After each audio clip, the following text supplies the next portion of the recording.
That's more like it. Welcome to the Postgame Show presented by Ricoh. The Eagles go overseas to London and knock off the Jacksonville Jaguars by a score of 24-18 to get to 4-4 heading into the bye week. I'm Chris McPherson, joined alongside former Eagles linebacker Ike Reese. Much different vibe than a week ago, with the Eagles getting in a similar situation, a similar predicament, getting up 17-6 in the second half after Dell Smallwood's catch and run for a touchdown. But the defense stands tall, the offense adds to their point total, and the Eagles do just enough to escape London with the victory. Yeah, nice job today. It can never be easy. We got to sweat these things out. But great job of the Eagles going over to London, coming back with a much-needed win, 4-4. They go into the bye week on a high note. You know, you hit the reset button, get ready in a couple weeks to take on the Dallas Cowboys. Prime time at the Link. Great way to head into the bye week. Just a hard-fought, tough win from really two desperate teams. You know, Jacksonville came in this game 3-5. They certainly played like a desperate team, trying to hang on to some hope in their season. So they gave you a great effort today. And I thought the Eagles, great job of them. Struggled a little bit early with some turnovers, got out of the gate slow. First two possessions, 2 turnovers from Carson Wentz, able to overcome that and put points on the board. And really, I thought the defense, except for a couple plays, I thought the defense played outstanding today. Indeed. So we're going to hear from head coach Doug Pearson and quarterback Carson Wentz from Wembley Stadium in a little bit. We'll also hear from Eagles insider Dave Spadaro and Amy Campbell as well. And we'll go inside the film room and break down the biggest plays of the game with Fran Duffy and Greg Cosell. But first, we're going to recap the action and what transpired on the field. Again, the Eagles dominated the game early on, okay? And basically were able to move the ball up and down the field. But Ike mentioned the turnovers were the biggest bugaboo early on for the offense, where Carson Wentz was stripped of the ball, fumbled, it was recovered by the Jaguars, and then on the next drive, they drive down the field and trying to get Josh Perkins in the end zone. Jalen Ramsey came up with the interception. Very uncharacteristic, but the Eagles were able to keep moving the ball throughout the course of the game, and they finally broke through as Goddard got the catch and run touchdown at the end of the first half to put the Eagles ahead and really set the tone for the game from there after Avonte Maddox forced a fumble that was recovered by Malcolm Jenkins. And then in the second half, the Eagles were able to finally capitalize on those possessions as they continued to move ball down the field. But what was interesting from this standpoint here, Ike, was going into the game, Jacksonville had a depleted secondary. There was the report or the arrest of the nightclub incident that took place where 4 of the defensive backs, a couple who played in this game, didn't pay the bar bill. They were arrested and detained for 9 hours in London. Not what you want to see on a quote-unquote business trip with such a big game. As you mentioned, both teams need to try to get to 500 by the bye week. So as good as Jacksonville's pass defense is, you wondered how would Carson Wentz and company attack them? Would Doug Pearson be aggressive? Would he still try to focus more on the run to try to protect Carson Wentz?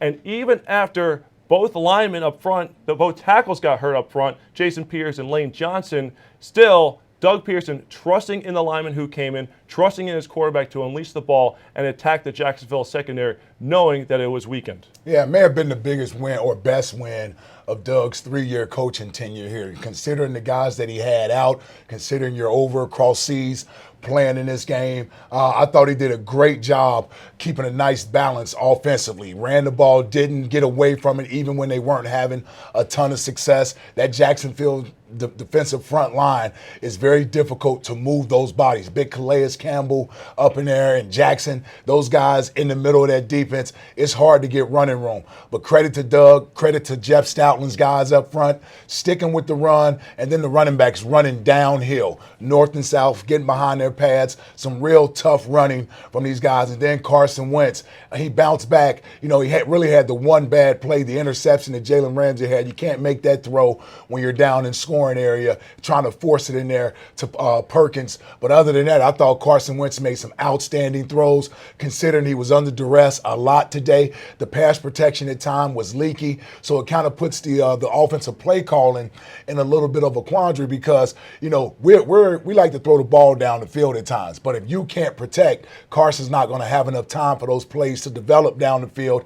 Had to make some quick throws, get the ball out of his hands. And listen, we put the ball in the end zone. Great job of putting the ball in the end zone today. Didn't settle for field goals. That's really what hurt Jacksonville. They had to settle for field goals instead of scoring touchdowns. Indeed. Also, what I love, situational football. You look at the statistics from this game, the Eagles were 7 of 12 on third down. Yeah. Now, some of it Carson Wentz did it on his own, literally, where he threw the ball on the first drive. It was deflected. He caught it and converted the first down. But nonetheless, though, Jordan Matthews with some huge third down conversions, time after time again, when the Eagles needed to extend drives, they were able to do so. And late in the game, they also got a little look as Josh Adams, who had lost the ball. It was originally ruled a fumble on the field. Well, you could call it a booty call of sorts as the refs, went to the replay and it showed that the cheek was down. And you know what? The Eagles kept possession and were able, because right there, that could have been the ball game. Sure. Because the ball would have been recovered in Eagles territory, deep in Eagles territory, just outside the red zone.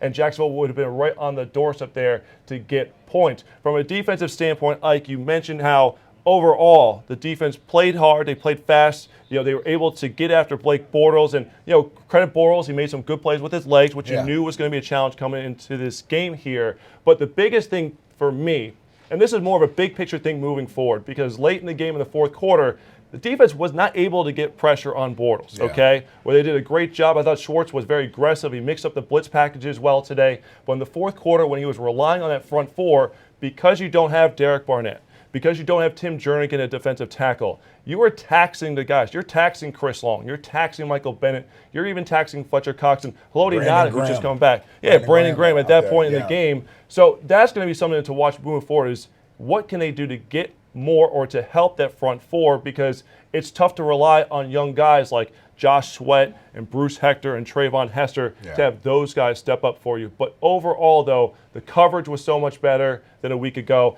And the Eagles, they were so disheartened, so dejected after last week and, trying to say that we were not going to let this happen again. Well, look, the situation, the opportunity presented itself 1 week later, and they came through in a big way, Ike. Yeah, this is a good football team. There is good talent on this team. They just haven't been playing up to their potential.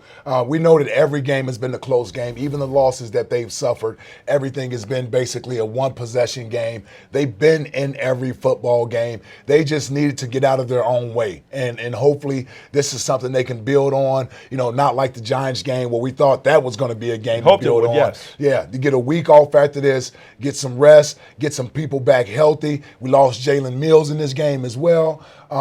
We got to get guys back on the field, and as long as they play to their potential, they're going to be in the thick of this playoff race all the way to the end. They got a lot of divisional games still left to play.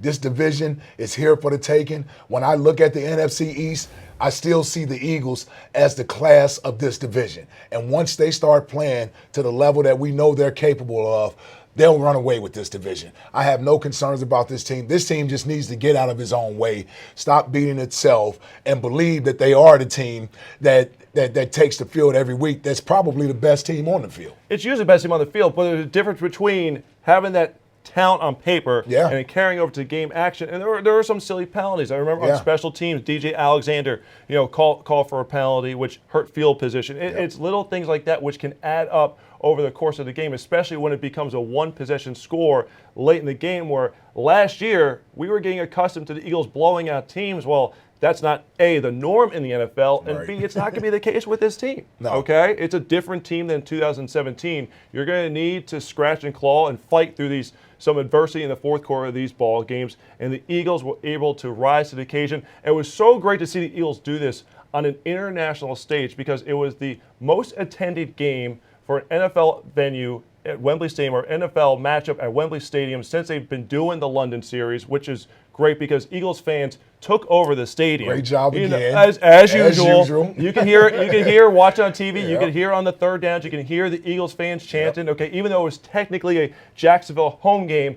And London has been a home away from home for Jacksonville. It's been a second home because they go there each and every year. And Jacksonville had actually won its last 3 contests over there. And Blake Bortles had actually played very well overseas. So for the Eagles to bring it on this type of stage was very important. important because, like you said, Ike, it gets the ball rolling for the second half of the season because in the back of their minds, they know that, like you said, they're probably the best team in the division, but you can't dig yourself such a big hole going into the second half of the year where you need everything to go right, where you have no margin for error whatsoever. Now you have 5 of your final 8 games against division opponents. You're right there with Washington, going toe-to-toe with them. They're playing the New York Giants today.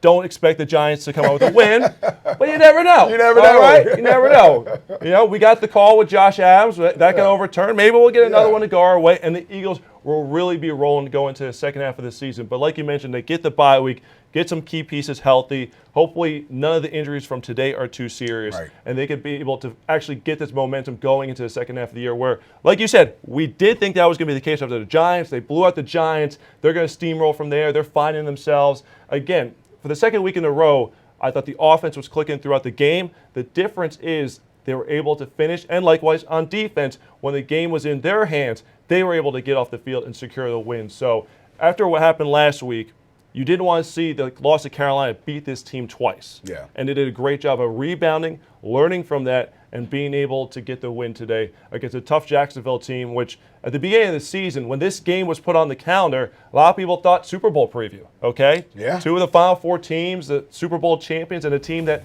could have, should have won the AFC, you know, but obviously it became a desperation game, and the Eagles proved to be the hungrier team right there.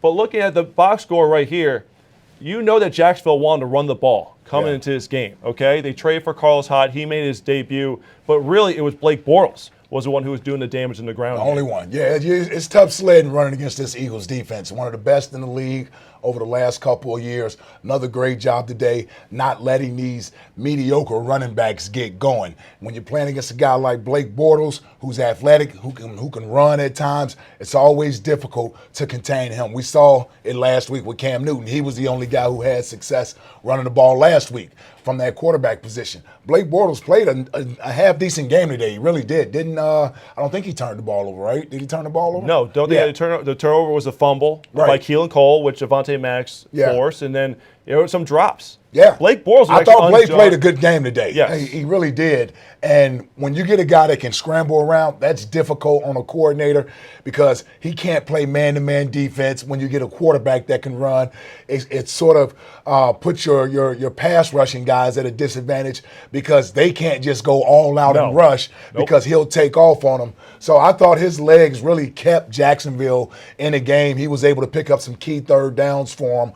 But again, the defense doing a great job against the running backs, Carlos Hyde, TJ Yeldon. Those guys didn't get anything going. Didn't do a great job of covering them out of backfield. Was able to get some passes off to TJ Yeldon, but I thought they had timely stops. And let me point this out real quick about the offense that I was impressed with today.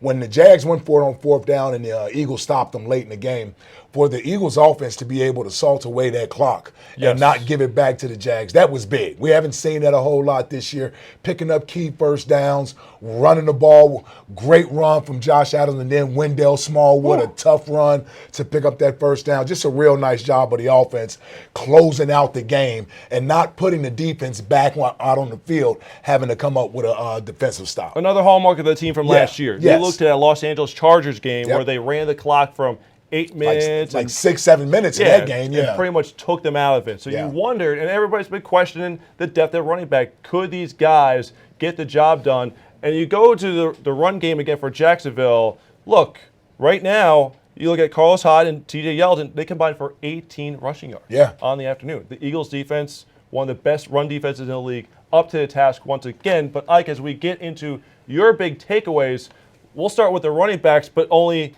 good things from the Eagles' perspective. Yeah, I thought the Eagles did a great job today. You look at some of the things they were able to do, the good use of the running backs today. You know, Dell Smallwood, Corey Clement, and really Josh Adams had nice days running the football, and Doug stuck with it. They not only did they run the football well, catching the ball out of the backfield, 36-yard touchdown for Dell Smallwood on a play where he catches a nice little screen out there in the flats. So I thought we did a great job of using our running backs today, not forgetting that they're a big part of this offense. And then when you look at the adversity the offense went through, losing Lane Johnson, losing Jason Peters early in that game, having to shuffle around guys. I mean, great job from this O-line. That is Jacksonville that they were going up against. And we gave up a few sacks today. Credit to Jacksonville. But those young guys, Seumalo, Big V, Halapoulivaati, Vaitai, great job going in there today and in a tough situation, having to fill in for two all-pro tackles. Even though Jason Peters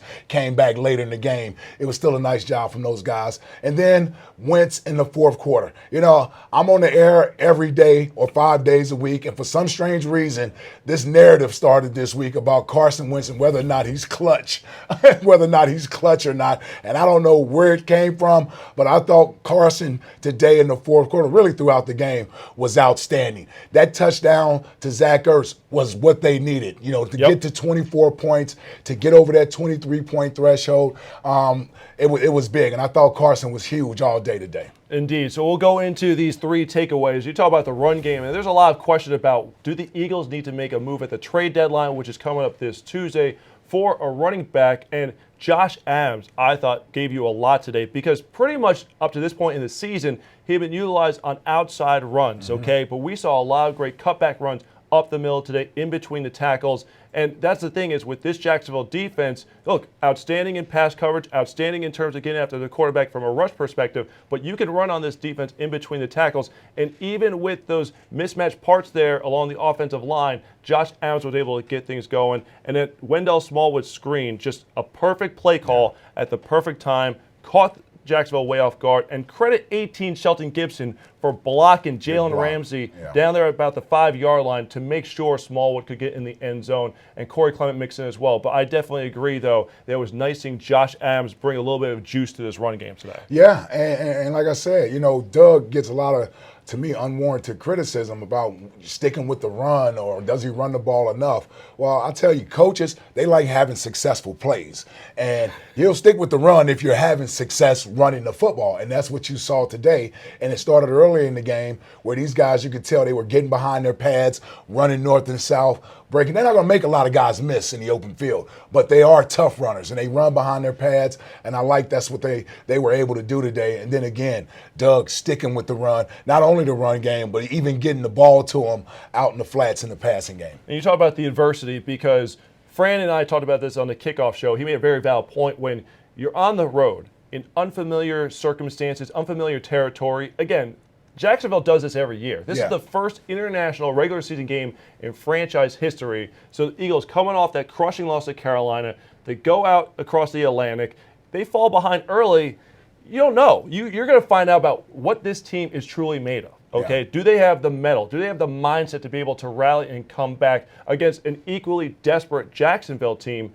And the Eagles then all of a sudden had to battle injuries on top of that. Okay, so you lose Jason Peters, you lose Lane Johnson, you're going to lose Jalen Mills in the second half of the ball game. But the offensive line, though, where you have to bring in Wiz to come in to play left guard, Seumalo is going over to right tackle, Big V is switching back and forth between left tackle and right tackle during the game. And for Doug Pearson and Mike Groh, because Mike Groh has been getting a lot of slack in recent weeks, for Mike Groh and Doug Pearson to come up with enough play calls, the right play calls, to get Carson Wentz on the move, okay? You know that you have a mobile quarterback. You know that he can evade some of that pressure. You know you have an offensive line that's banged up. All right, well, let's move the pocket and take some of the pressure off of them. Also, Jacksonville, a fast flow defense, especially at that second level. You need to get that misdirection going, okay? Make them see one thing and do something else. So I thought the play calling was very good. I thought the offensive line stepped up to overcome that adversity. And just overall, when the backs were against the wall, we found out a little bit about this Eagles team, because, again, up 17-6 in the second half, we could have wondered, look, are they going to allow Jacksonville to come back into the game? D.D. Westbrook got the touchdown in the back of the end zone, and a lot of fans were probably saying, uh-oh, here we go again. Yeah. You know, are we literally watching a replay of last week's game, okay? But the Eagles made sure that didn't happen. They overcame the trip overseas, and the time adjustment, what the effects it has on your body, the jet lag, all that stuff. Overcame some adversity early on in the ball game. Were able to finish the job. And then to your point about the narrative about Carson Wentz, okay, I know that everybody's loving Pat Mahomes, and Deshaun Watson's been playing great of late, and all the new toys. The new toy, yeah, toys. But Carson Wentz is lost in the middle of it, okay? He threw his first interception today since his first game back against the Colts back in week 3, okay? He rallied the team to come up with the points in the fourth quarter when he needed them. You remember that one play where he ducks from the sack attempt by Calais Campbell, and Calais Campbell just sitting there like, what did I just watch here? He can do nothing but laugh. I mean, that's what we've come to expect. And then when Carson Wentz is using his feet to get first downs, when there's nothing open down the field, he's taking on defenders, okay? All right, he's not sitting there trying to slide and come up short. He's willing to put himself in harm's way, which, of course, we're all going to sit back and say, you're the franchise quarterback.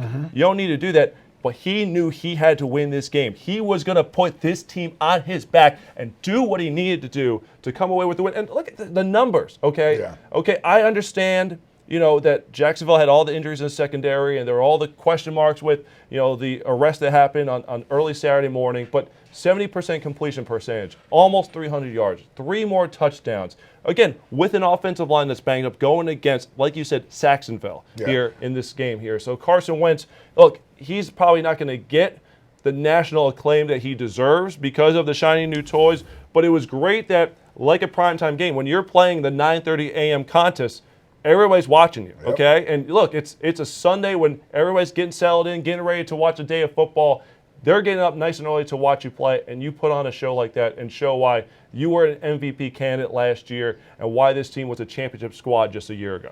Man, he made a couple unbelievable throws today. But the thing I loved about his game also was the fact that he was willing to take off when he needed to. It's kind of hard to judge or All right, we're going to send it across the pond to Wembley Stadium, where the victorious head coach Doug Pearson is standing by.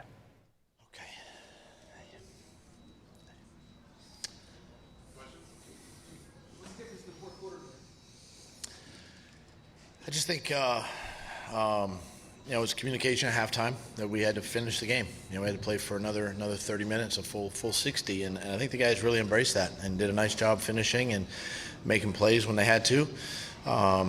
I thought defense did a job just kind of holding them to 3 there late, and then offense going down and being able to win the game with a couple of runs. So just a great way to finish. Say that again? Yeah, I don't know if it's on the line. I just think every game's tough. Every game is a great opportunity to take a step forward.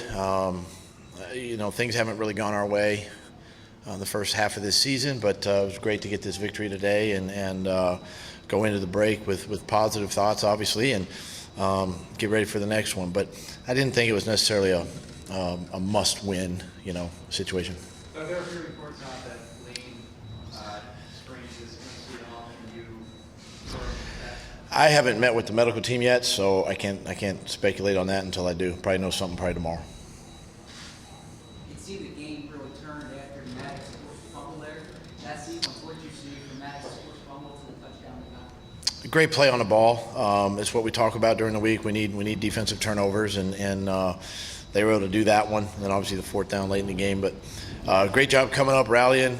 Putting his hat on the ball. Ball comes out, Malcolm picks it up, and then offense can capitalize on that. And that's one of the things I think that's kind of been missing the first half of the season. Is just quite frankly, turnovers and then short fields for the offense. And I told the team, even after the game, that's a positive. That's what we can do that, and we need more of that. Second half. See more Josh Adams today, by the way. Yeah, we just felt comfortable with Josh. I mean, the other 2 guys play a lot of special teams and just keeping everybody fresh and rotated. I thought Wendell did a nice job as well. Corey came in there and he runs extremely hard, but Josh had the hot hand today and just kind of kept him going. Got another one? Keep going. Was his involvement greater in the offense? No, it's just kind of where the ball went. Jordan made some great plays on the ball, some 3rd down catches. He's really strong to the football right now. He's been able to elevate, and he's really kind of fitting in, to what we're asking him to do. And he had a really good game today. Yeah, you eliminate those 2 turnovers. I thought he played extremely well. Led the team, played well, played tough, made some tough scrambles for some first downs. I mean, hung in there, and just made a couple great throws on those touchdowns to the tight ends, and obviously the screen pass to Wendell. But yeah, I thought he played aggressive. He played hard, played tough, and really kept us in the game. Monte Maddox had a couple of big plays today. What have you seen from him since he kind of took over at the start of the season? He's really settled in to that role. Seems like he's just gotten better each week. Even having like Malcolm and Corey Graham and even Rodney, McLeod out there helping him, during the week and talking to him, and of course, Coach Unlin and Tim and those guys preparing him. He's done a nice job. He's really kind of understood his role, understands his role, I guess, and just fits within the system and has been improving every week. Just told him, congratulations, on a hard-fought win. Nothing's ever given to you. You have to go earn everything. You got to take games. I mean, it's just against a great opponent. And so I just my hat was off to our players and coaches for, being able to come over here and with the travel and being able to handle that and be disciplined with that, and was really a positive for the team and just sort of embraced the moment, being around the guys, and so just told them it was just a great experience overall and a great way to finish the first half of the season. It was a great crowd, 85 plus I think it was. A lot of Eagles fans, and we expect that each week, quite honestly. And our fans travel well. The UK fans were in full force, and it was felt like a home game for us. Yeah, one more.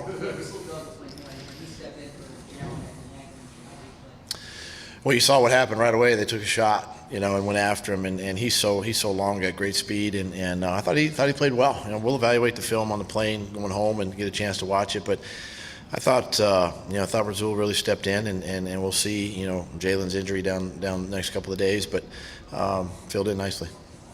Okay, thanks.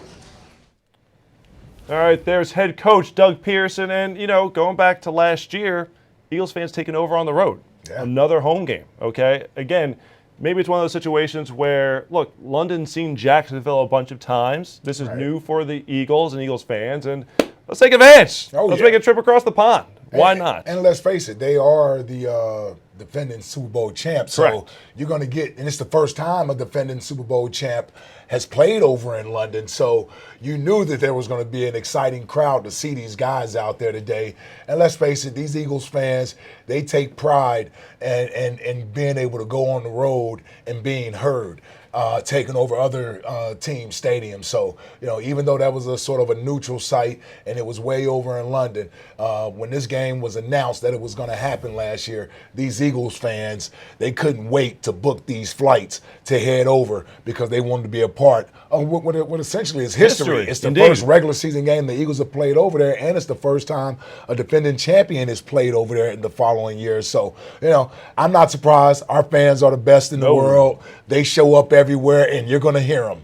They don't show up and be quiet. They show up and take over. They want you to know they're there. Come on. We're not just to make ourselves, settle in nicely. No, we're going to make ourselves loud and proud. It's Eagles everywhere, okay? Yep. The Eagles are everywhere, taking over. So, again, here's one thing, looking back at, from the Eagles and what they've endured so far here in 2018 is you wonder if going through these battle-tested type games and being almost playoff ready in the middle of the season is going to help the team, because Doug Pearson talked about, Rasul Douglas and Ike had touched on the adversity that his team overcame today, and you're getting these young guys ready, okay? Avonte Maddox game, Dallas Goddard having the go-ahead touchdown here today, Josh Adams stepping up in a big way, Josh Sweat getting valuable reps now at defensive end. It's not situations that in training camp and preseason you draw up and say, hey, we're going to rely on these guys. It becomes a situation where it's do or die, and you need players to step up. It's that next man up mentality, and guys need to step up and show why the Eagles had faith in them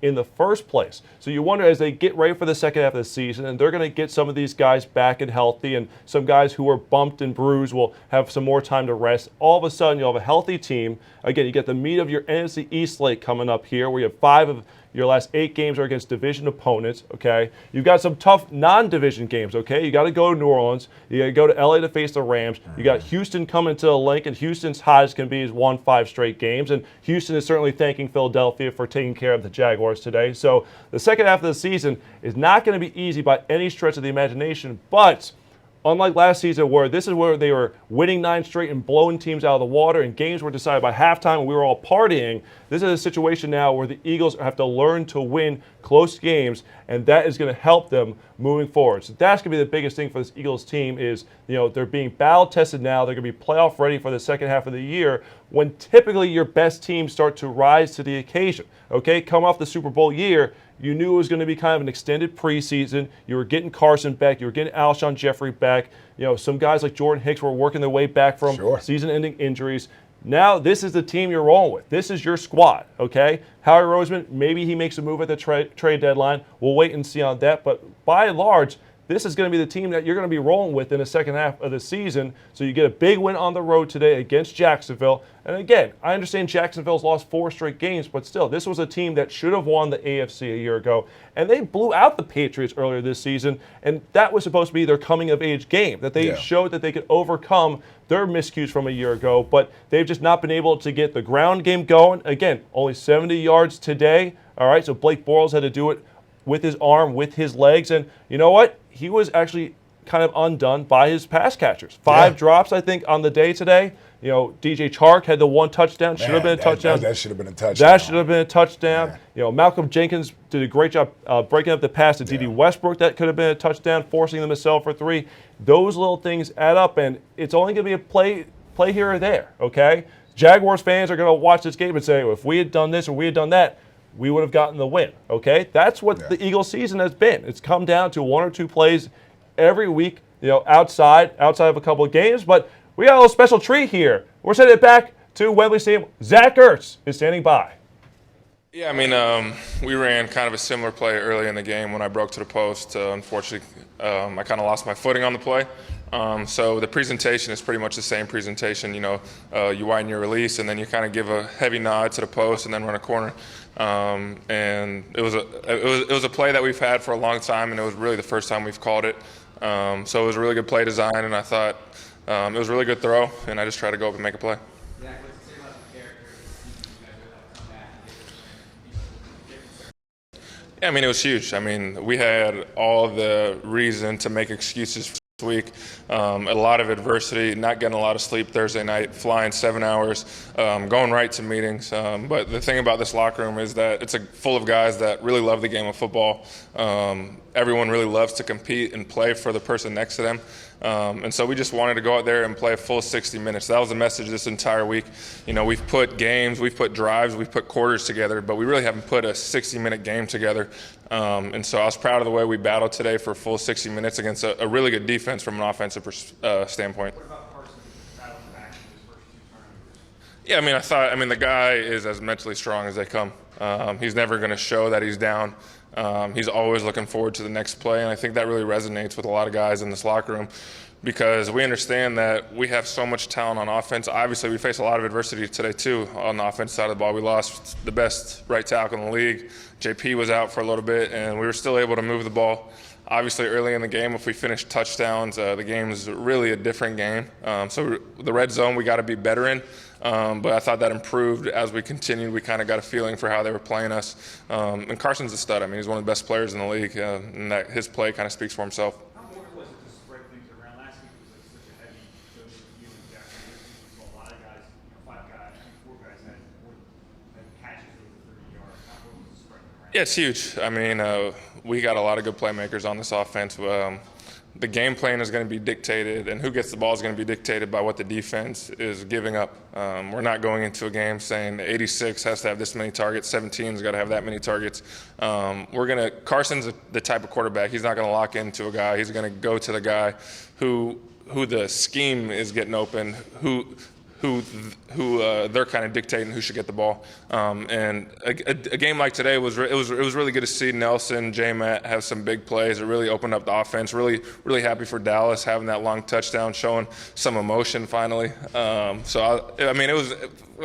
the type of football that we want to play. You mentioned you slipped Yeah, I mean, it was a little slick, obviously a little wet, a little muddy. But overall, I thought it held up pretty well. I think I slipped one time, obviously, key moment in the game, never want to happen. But we spoke about it last night that we weren't going to let that be an excuse for us. Guys slipped, that's part of the game. But that wasn't going to be an excuse no matter how the game went. Yeah, I loved it. I mean, this game was honestly a lot of fun. It was kind of a Super Bowl experience in the sense that there's a lot more going on than just a football game. It was a lot of fun. I loved hearing the other national anthem during warm-ups. I thought it was really cool. I loved how everyone was singing it as a collective group. And knowing kind of the history of the soccer and how passionate soccer fans are, football to you guys. It was a really cool environment. Obviously, it is kind of a spectacle. And I did like playing here a lot, honestly. Zach, after Tennessee and Carolina, how big was it to find a way when they were coming back to take it away from them and nail it down? Yeah, I mean, obviously those two games didn't end the way we wanted them to.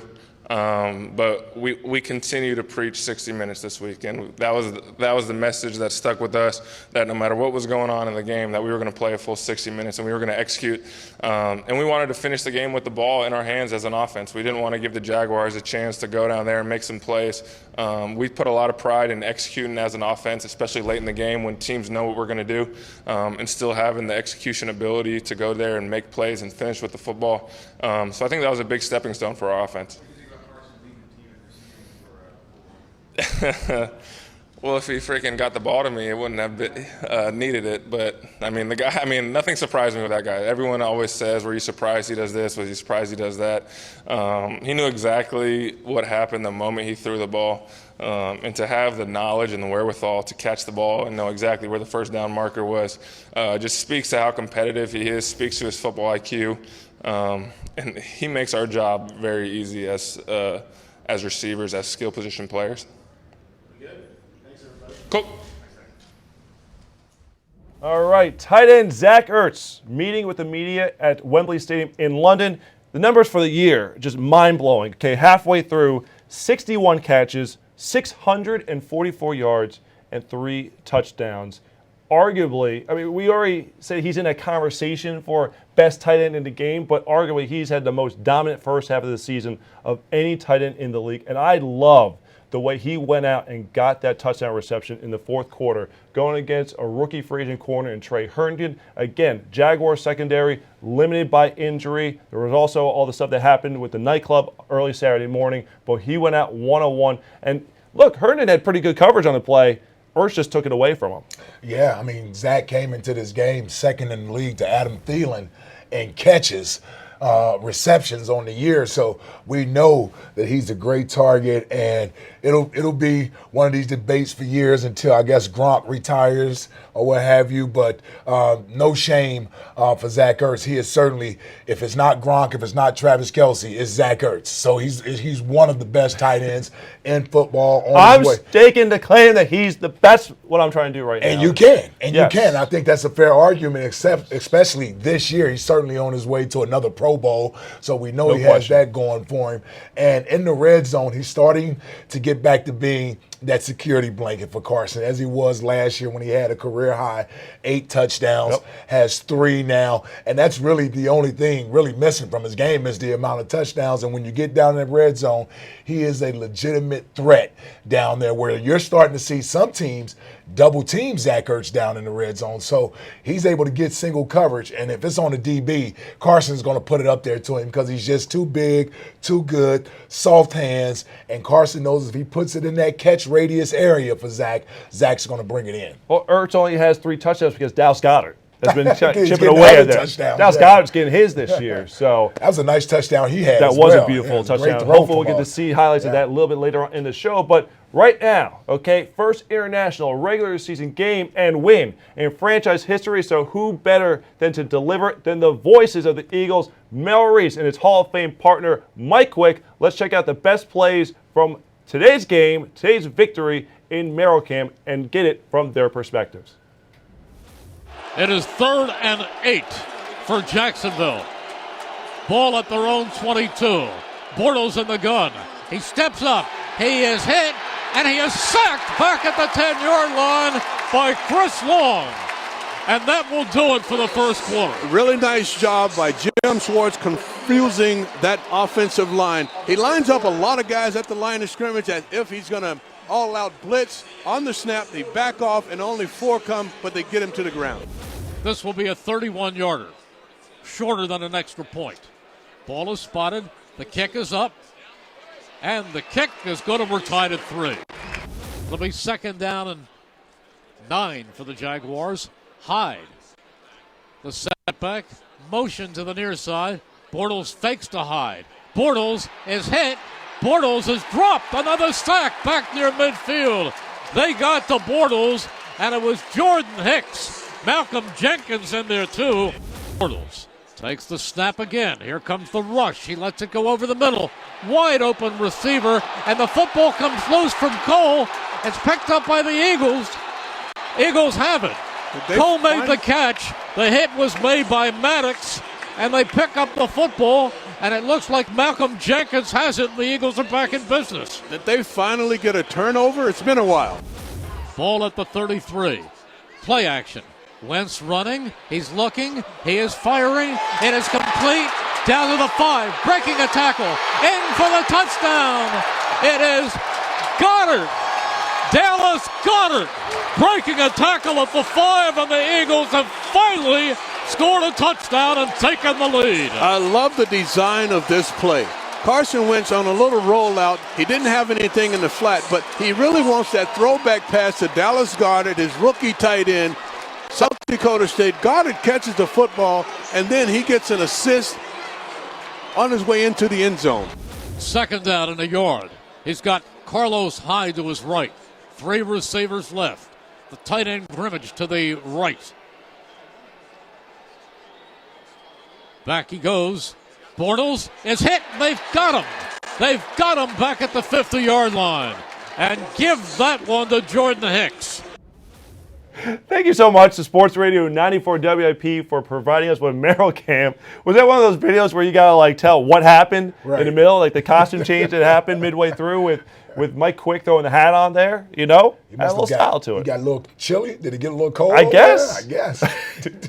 It's also interesting seeing the work of Joe McPeak, the producer for the broadcast, as well as Anthony Bonagura, who's from the Eagles Media Relations Department. He works at the spotter during the game, so he's telling Merrill what happens on the field, you know, pointing to key plays, key players, what the call is. He's helping relay that information to Merrill, so he's kind of like the eyes, a second set of eyes for Merrill up there. So important job too. Huge. That's pressure. Important job. You talk about pressure. You're going to be doing that for the GOAT, the voice of the Eagles. Been doing this for 42 years. You can't screw up. No, you can't. You can't mess up on that one there. Mess that up. So we're waiting to hear from quarterback Carson Wentz in just a little bit. A little later on, we'll get into our unsung heroes of the game, as well as what we thought the turning points were, and we'll also have Joe about how the narrative became he can't do this or that in the fourth quarter of games. Well, for me, it's like he's still so young in his career. Player of the Week nominees, but you know, as we prepare for Carson Wentz, you know, it was interesting, as you mentioned at the top of the opportunity to do it. Okay, he's only had a handful of chances, and we kind of, I remember going through those last week on the show. The Baltimore game as a rookie came to mind, but really didn't have it last year. No. And again, this goes back to being battle tested. This is one area where you want to see Carson Wentz have the highs and the lows to get the experience, good and bad, so that when you get into December, when you get into those pivotal NFC East games, or you know, if it's a Houston game which could help determine a playoff spot at the end of the year, that he'll have been through the fire before, and you're not sitting there wondering what is Carson going to do in that type of situation. So it was great to see him bounce back from last week, okay, where, look, they moved the ball down the field. Alshon Jeffrey, you know, drew the pass interference call, and then the questionable one was when he forced the ball into the end zone versus taking, you know, the safe route with Dell Smallwood. Okay, and you can argue today. Look, early in the game when he threw the interception that was intended for Josh Perkins, Dell Smallwood was open on that play as well. The only thing was, I like the throw because Perkins was open. There was a window there. The problem was the pass rush got to Wentz, force him to hesitate, step up in the pocket, and that little bit of time, and I think at that point, Wentz pretty much said, I'm going to Perkins. Going there, Ramsey had enough time with that hesitation to cover the field, and it was tremendous because he came out of nowhere. Yeah. You watch Well, the he came film. off an out shot. It wasn't even his man. He No, came off exactly. of covering his man. And it was just a great play by a great player from Jalen Ramsey's point. But Carson knows there, you either got to pull that ball down and just take off and get what you can. But like I said, you just got to accept the good with the bad when it comes to Carson, because the good is going to far outweigh any negative plays that he has. He's able to bounce back from that interception and still throw 3 touchdowns today. Yep. So All right, let's hear from Carson himself as we send it across the pond once again to Wembley Stadium.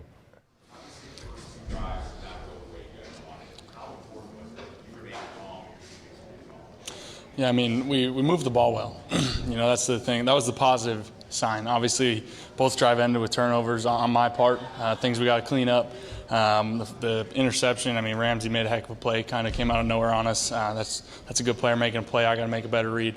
And then the fumble's unfortunate. But, again, the positive sign was that we knew we were moving the ball. We knew we were capable of it right away. And so we just built off that.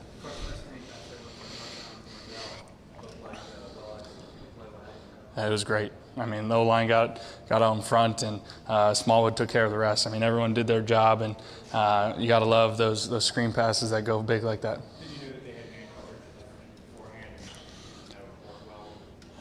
Yeah. Yeah, they did. Yep.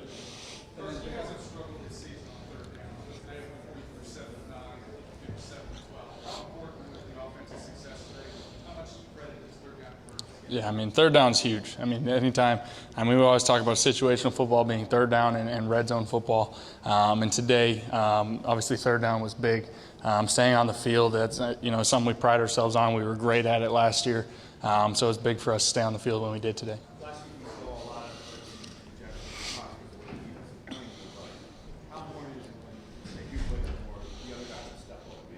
Yeah, that's what we like around here. We're pretty confident in the guys we have, whoever it is, catching the football out of the backfield, the running backs, tight ends, everybody. And it's usually a good thing when we get lots of guys involved. Shoot, even I had a catch today, so we were spreading the ball out.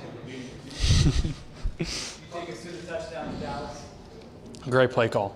Huge play call in that situation by Coach. Had time to set up and let it rip, and he made a great play after the catch. So that was just got to give a lot of credit to the play call. Yep.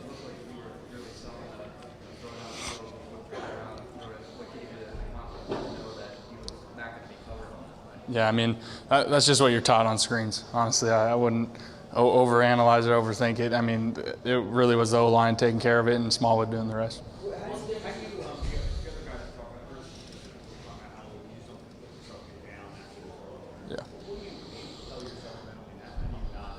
Yeah, I mean, I'm always unhappy. I'm ticked off. I get frustrated, but it's just the mentality that you've developed from this game, playing it so long. That's just adversity is going to strike in a season. Adversity is going to strike within a game, and sometimes you have bad plays and you got to bounce back from it, and that really shows the type of player and the type of character that you have.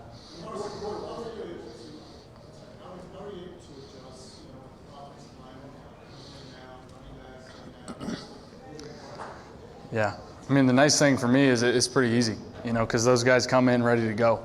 Guys have to shuffle around, move around, and we're asking a lot for them. Running backs, we're asking a lot of them out of the backfield, running the ball, and a little bit of everything. So you might think it's a big deal, but I got to give credit to the O-line and those guys just coming in, being ready to go, and it just shows that we have good depth there.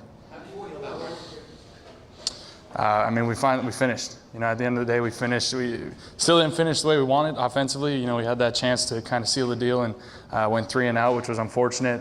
But defense stepped up, and so I think we just, at the end of the day, we finished well this week, and we obviously didn't last week. How do you feel about where the offense is at right now going into the bye week and how kind of evaluate those first 8 weeks? Yeah. I feel extremely confident in the guys that we have. It's like you said, it's been kind of up and down for us offensively.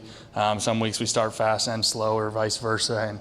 And it's just good for us to kind of go into this bye week with a little momentum against a really good defense. Really good overall team, really good defense in the Jags, and to put a good performance like that was big for us.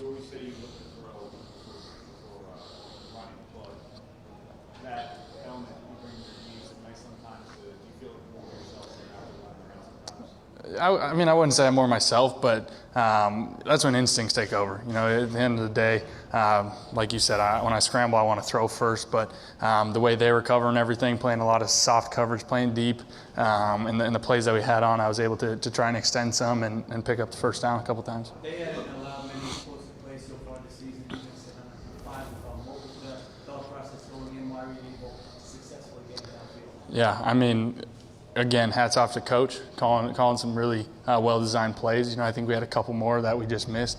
You know, he called them at the right time, and guys making plays. And at the end of the day, anytime you got a play down the field, the O-line's got to protect. You know, they got to pick it up, and they did a great job giving me time to make those plays. Seems like there's a big difference between 4 and 3 and 5. 5 being the long flight ahead, kind of speaks to the significance of this one. Yeah, it's huge difference. You know, being 500 again, still not where we wanted to be or where we had hoped to be, but going into the bye week, knowing that the real meat of our schedule, the NFC East, is ahead of us when we come back from this bye. Huge momentum and a huge win for us heading into this.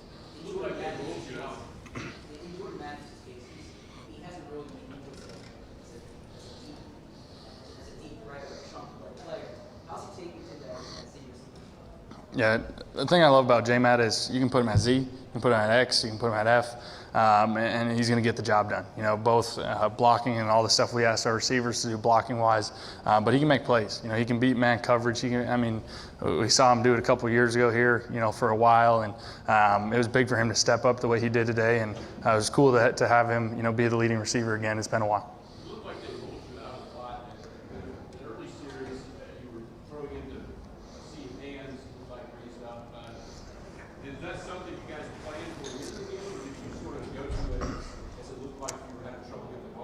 Yeah, I think, you know, we go in every week with a handful of movements and ways to move the pocket, and you know we had a lot of respect for this front, you know, and this secondary as well. So we knew if we could just move the pocket a little bit, do some things like that, get me on the perimeter, you know, where I feel really comfortable and guys really react well when things break down. You know, that was big for us today.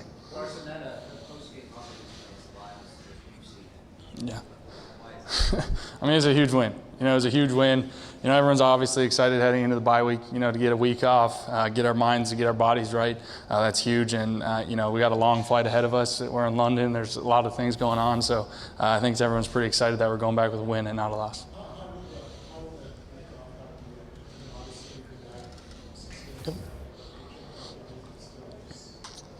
I mean, I think everyone needs a week off. You know, I think this is the National Football League. Guys are getting hit and beaten up all year long, and fortunately ours really falls right in the middle of our season, which is nice.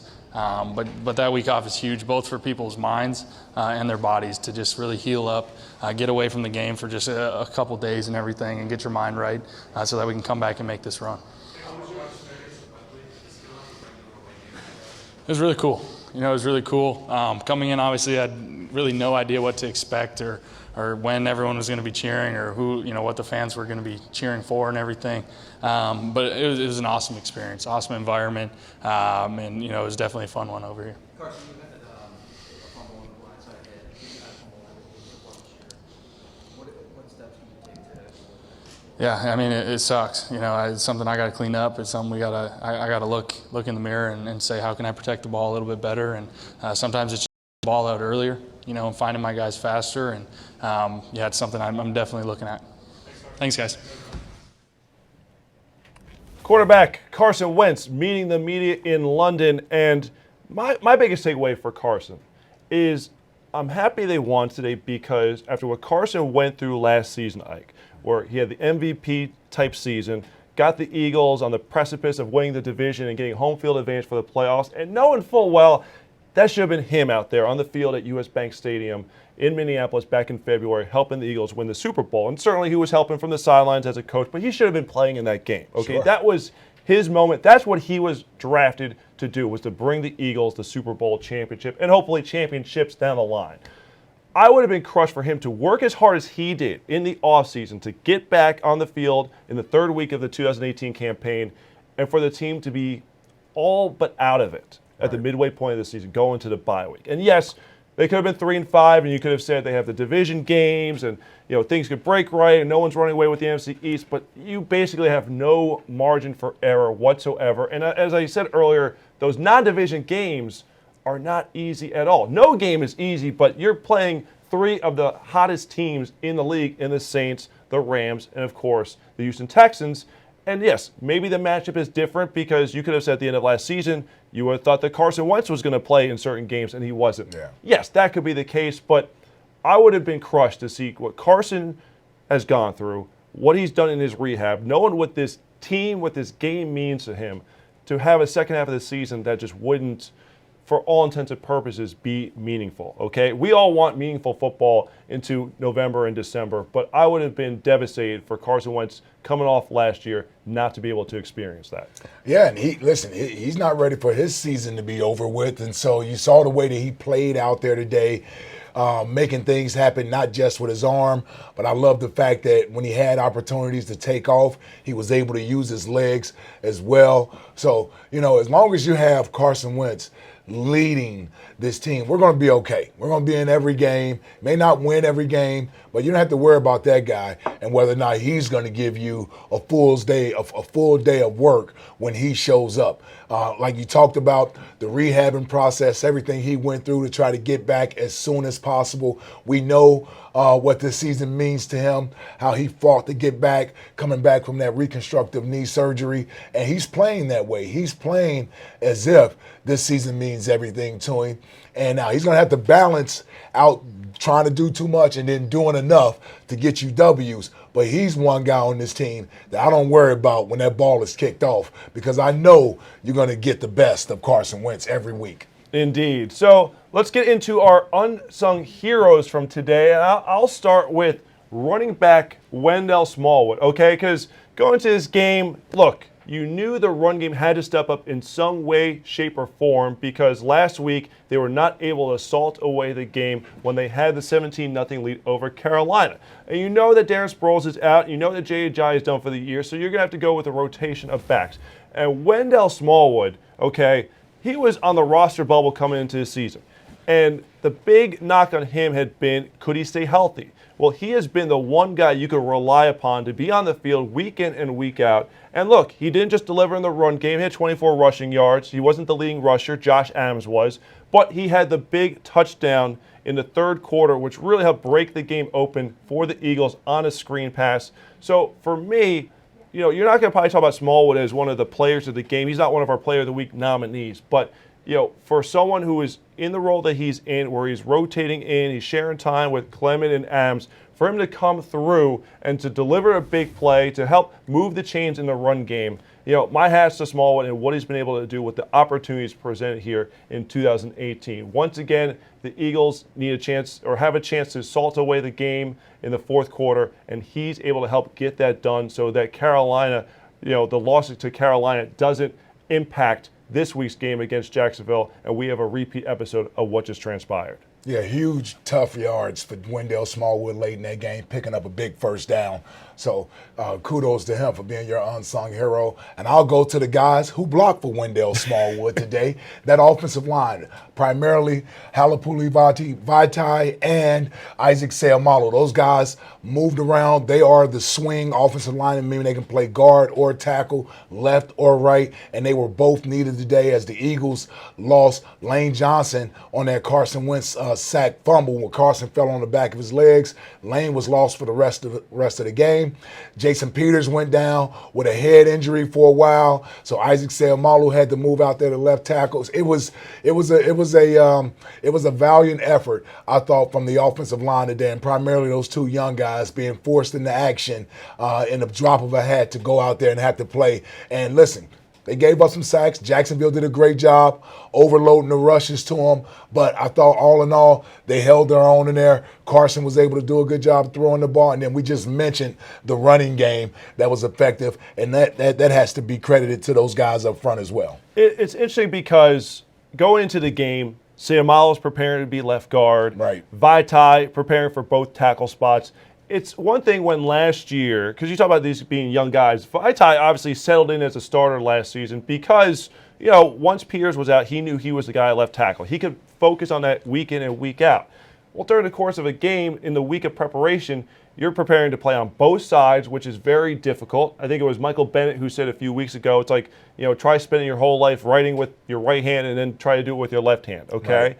And then in the middle of a game, in Sam Miles' case, where he's focused on starting at one spot, that you're playing on the outside, you're playing on the edge and facing different players. So that scouting report that you might have had on, the interior alignment of Malik Jackson, all of a sudden now it's like, okay, you might have, Dante Fowler and Calais Campbell to add to the mix there as well, just to make it that much more challenging. So I certainly agree with you on that standpoint, or the offensive line, the job that they did. For the turning point in the game, for me, it came late in the first half, and I'm going to go with the rookie. We talk about baptism under fire, and a player who was battling for the nickel cornerback position in training camp along with Sidney Jones. Well, Avonte Maddox was making his hay on special teams early in the season. Rodney McLeod gets injured, and they say, who's a guy who has similar body type, skill set, could provide the same kind of range and playmaking ability? They go with Avonte Maddox, who he didn't play safety at Pitt, but he's gone in, he's taken the job head on, he has flourished back there, and he delivered a blow to Keelan Cole to force the ball out on a nice crossing route at the end of the first half. Malcolm Jenkins scooped it up, the Eagles recovered, and this was when Jacksonville was looking to score at the end of the first half, and then extend its lead at the time, and then they would go into halftime, not just ahead, but getting the ball back to start the second half. They were going for a 2-for-1 there, while Avonte Maddox coming up with a huge play there to turn things around. Dallas Goddard got the go-ahead touchdown, and the Eagles never relinquished the lead after that point. So Avonte Maddox stepping up in a huge way, and really the rookie class, okay? A lot of people are talking about the Eagles only had 5 draft picks this year, and one of those players, Jordan Mailata, who is not played to this point. Obviously, he's a developmental guy for down the road. But you are getting impact plays from Dallas Goddard, Avonte Maddox, and now you're adding Josh Sweat to the mix. You have Josh Adams as a rookie free agent who's contributing as well. It's a great job by Howard Roseman and Joe Douglas for getting the most bang for your buck, understanding that this year's draft class, you didn't have a lot of volume, but you were going to try to get as much quantity as possible, and you probably weren't thinking you were going to get this much quality play in year one. You figure, okay, maybe Dallas Goddard is a nice compliment to Zach Ertz. Maybe Avonte Maddox worked his way on special teams. You weren't expecting him to step up and be your starting free safety, at the quarter point of the season, and now flourishing in that role. So for me, the turning point of the game was late in the first half there. And of course, a lot of things happened after that. The Eagles got the big lead and Jacksonville tried to fight back. But for me, Avonte Maddox forcing that fumble. The Eagles have not done a good job of generating takeaways this season. That was huge in my opinion and really provided the spark that this Eagles team needed. Yeah, you talked about Jacksonville fighting back. Well, they eventually fought back and got in this game within 2 points and scored 17-15. And I'm over here tight. Tight. Yeah, I'm over here tight, worrying about the Eagles blowing this game. And my turning point comes when the Eagles were able to push the score to 24-15. I thought that was huge. Jacksonville had all the momentum going for them. Eagles last game didn't score any points in the fourth quarter, so you got that cloud sort of hanging over their head where they give up a 17-point lead last week to the Carolina Panthers, and you start to see this charge coming from the Jacksonville Jags, and you're wondering, oh my God, are we about to experience this thing again? No, we're not. Eagles take the ball down the field. Great marching down the field, big touchdown to Zach Ertz from Carson Wentz to get that score to 24 and really put a lot more pressure on the Jags, making it a 2-score game, pumping it back up to a 9-point lead. That I thought that was the turning point, because if the Eagles don't score there, if they don't get a touchdown there, I don't think a field goal is enough. Jacksonville has an opportunity to possibly win by kicking a field goal, as the score eventually got to 24-18. Who knows what happens then? So I thought that touchdown to Zach was huge. Points have been hard to come by, especially scoring over 20 has been difficult for this team at times this year. That touchdown to Zach, I thought, really gave them a little breathing room. Indeed. So what we're going to do now is we're going to take a quick commercial break, our first of the afternoon here, and I can't believe it's like 1:30, and we've already experienced a full day of Eagles football, but we're going to take a quick break. We're going to go inside the film room and break down some of the biggest plays from the win. However, if you are following us on Facebook or Twitter, you need to come on over to PhiladelphiaEagles.com or the Eagles app to watch the rest of the show. We'll give you a few minutes to get situated.